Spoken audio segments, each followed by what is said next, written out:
Gusto ko na madaming taong makakilala sa akin. Gusto kong makapagbigay ng ngiti. Gusto kong makapagbigay ng saya. Ayan, dito ka, tas dito. Balang araw, makakabili din ako ng mga gamit para sa content ko. Okay na to. Ang kapal na mukha mo. Bakit mo sa akin ginawa ito? Pero okay lang naman. Anak? Kumain ka na ba? Oh, Nay, bakit po? Anong ginagawa mo? Ba't ganyan itsura mo? Umayos ka nga! Wala po, Nay. May project lang po ako sa school. Yes! Whew. Finally, nakaipon din ako ng pambili nitong unang week ko para sa mga content ko. Oh, oy, Tay, ano ba tong mga nakikita kong video mo na naka-upload dito? Alisin mo nga yan. Ano ba akala mo? Nakakatawa ka. Para kang tanga sa ginagawa mo. Nakakahiya ka. Burahin mo yan, ha? Balang araw, makakakuha din ako ng suporta mula sa pamilya ko. Magiging proud din sila sa lahat ng ginagawa ko. Mas pagbutihin ko lang talaga. Kaya ko to. Nasimulan ko na eh. Ngayon pa ba ako susuko? Naniniwala ko na magbubunga din lahat ng sakripisyo ko.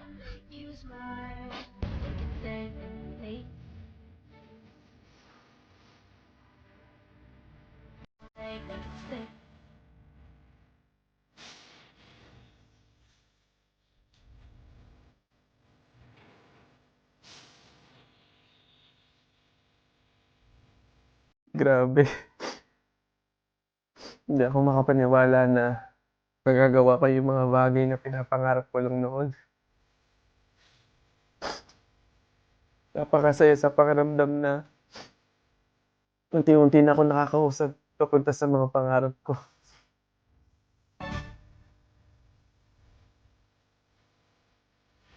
Anak, proud na proud kami sa'yo.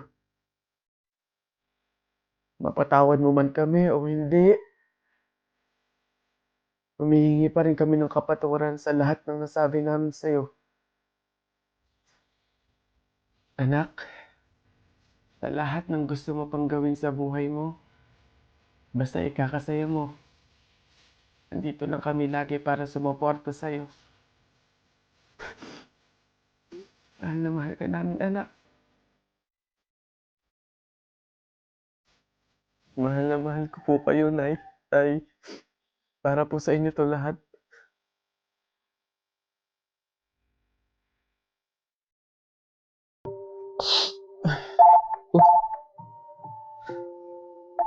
Hello, Nay. Napatawag po kayo. Kamusta po? Anak, baka meron ka pang 10,000 dyan. Pang-dagdag lang sana sa pang-araw-araw dito sa bahay. Nay, di ba po kakapadala ko pa lang ng 15,000 nung nakaraang linggo? Ayun na nga, naubos na eh. Nag-aya kasi yung mga kumari kong mag-outing. Diyos ko. Nay naman, malaking halaga po yun. Sana naman tinipid ninyo. Hindi po ganun kadali kitain yun eh. Nay, pasensya na po, hindi po ako makakapag-abot pa ngayon. Wala din po ako. May mga bayarin din po ako dito tsaka gastusin pang araw-araw. Teka, ang yabang na itong sumagot ah. Kung makapagsalita ka, para ang laki ng kasalanan ko ah. Nakapag-abroad ka lang, ganyan ka na magsasagot? Puro ka lang naman pasarap dyan. Singilin kaya ka sa pagpapalaki ko sa'yo. Huwag ka mag-alala, hindi ka namin kailangan. Kaya namin nang wala ka. Sobra naman ho kayo, Nay. Hindi naman po ganun kadali magtrabaho dito sa abroad eh. Kasi lahat salo-salo mo. Yung kapag nahihirapan ka, yung may sakit ka, nalungkot ka, wala.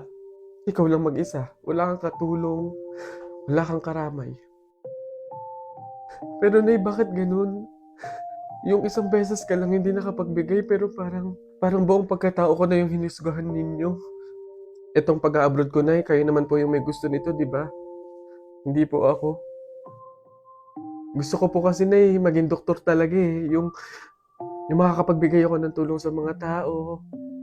Yung makakapaggamot ako ng libre. Yun talaga na eh. Kaso mahirap kasi tayo eh. Kaya itong pag-abroad ko, pinili ko na lang to para sa inyo. Na yung pasarap po ba na sinasabi nyo, yun po ba yung kapag natanggap ko na yung sahod ko, bibili ako na kahit man lang pares ng damit? Yung pasarap po ba na sinasabi nyo, yun ba yung kapag after kong magtrabaho, magpakapagod dito sa abroad, yung kakain ako ng masarap kahit isang beses lang? Yun po ba yun, Nay? Pasensya na po kayo, Nay, ah. Kasi minsan, sa tanang buhay ko, hindi ko naranasan yung ganun eh.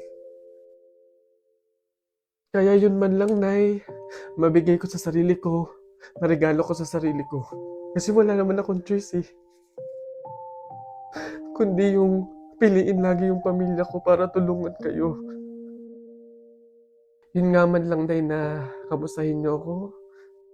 Kailan ko kaya ma-experience na yung tatawag kayo sa akin, yung magme-message kayo sa akin para kamustahin lang ako. Yung hindi yung manghihingi kayo ng pera, yung hihingi kayo ng ganito. Pero wala eh. Hindi ko alam, Nay. Hindi ko alam kung bakit sa kabila ng paghihirap ko, sa kabila ng pagpili ko sa pamilya ko kaysa sa pangarap ko, hindi ko alam, Nay, kung bakit ganito pa yung mga sinasabi niyo sa akin.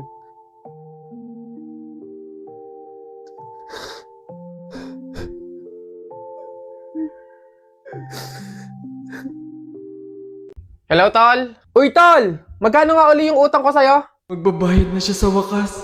Ang tagal ko siyang hindi pinansin gawa ng utang niya eh. Buti naman. 4K, Tol. Pwede bang padagdag ng 6K para saradong 10K, isang bayaran na lang?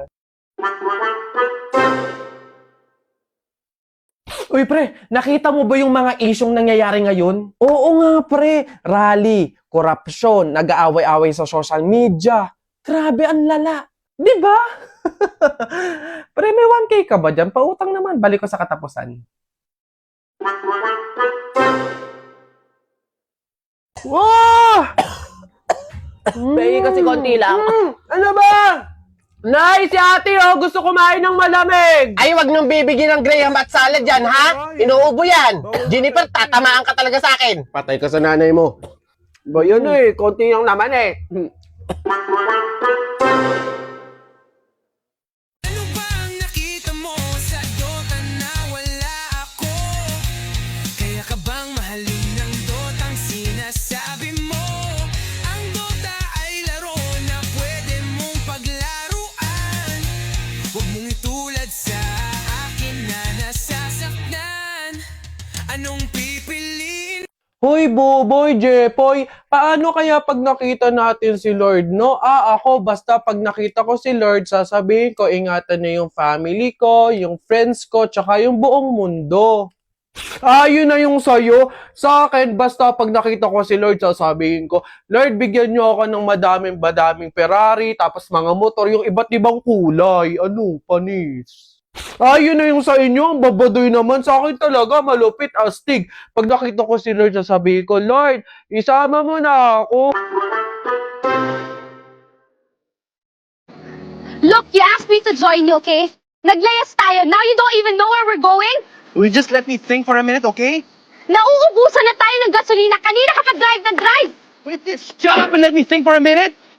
Bakit mo ba ako niyaya maglayas? Look, it's the first time I'm going to do this, okay? How do you expect me to... Ikaw ang lalaki. You're supposed to know what to do. Well, I don't know what to do! Oh, what's wrong with you? He's so stupid. This is all so stupid. This is not only stupid. This is wrong.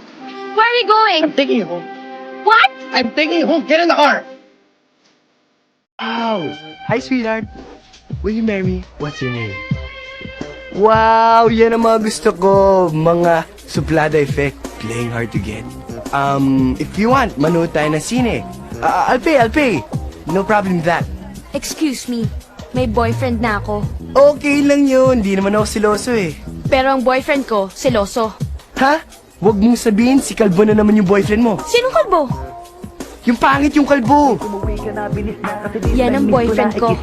I'm gonna kiss you on your forehead. I'm gonna do my best, don't do your chest. Just say yes, obvious talk kung anong next. Minsan gusto ko na lang maging selfish at iwanan lahat ng responsibilidad ko. Nagagalit ako kasi parang wala akong choice. Na kailangan kong gawin lahat to. Kasi kailangan ko ng trabaho. Kasi wala kaming pera para sa pamilya ko. Kaya lahat, kahit na ayoko, lulunukin ko na lang.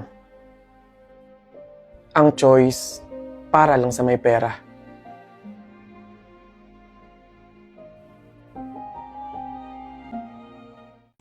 Ay, tinamaan ka ng lintek, oo.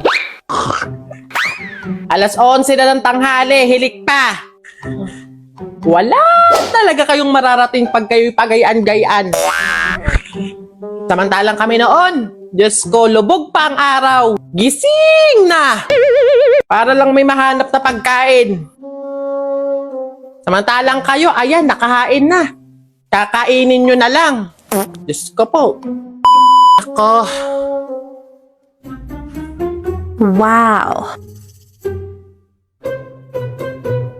Siguro itong batang to may kailangan na naman. Ay, babae. Yes, Nay. Aalis ka na naman, no? Nay, hindi po ako aalis at wala po akong kailangan. Ay, sis! Kanina lang, nga ka pa pagtulog. Bakit ang sipag mo ngayon? Ay, yun lang naman pala. Siyempre na uminom ako nitong Champion Chocomalt drink. Ito lang naman yung nagbibigay sa akin ng nutrients at ng energy sa mga ganitong activity. Aha! Masarap nga hindi matabang. I told ya! Anay, pwede ba ako magpaalam? Mag-overnight lang sana ako kay Nakisha. Siguro okay lang naman kasi siyempre magkasaya naman kami doon. Tapos binigyan naman kita ng Chocomalt drink. Tapos naglinis naman. Siyempre naman, hindi! Tigil! Hindi mo ako madadaan sa mga painom-inom mo sa akin ganyan, ha? Paano kung kayo ma-aksidente? Paano kung may mangyari sa inyo masama? Ganyan kayo mga kabataan ngayon Hindi nyo naiisip yung mga pag-aalala sa inyo ng mga magulang ninyo. Akala nyo sa inyo, madali lang sa inyo na mawala. Try lang Damot.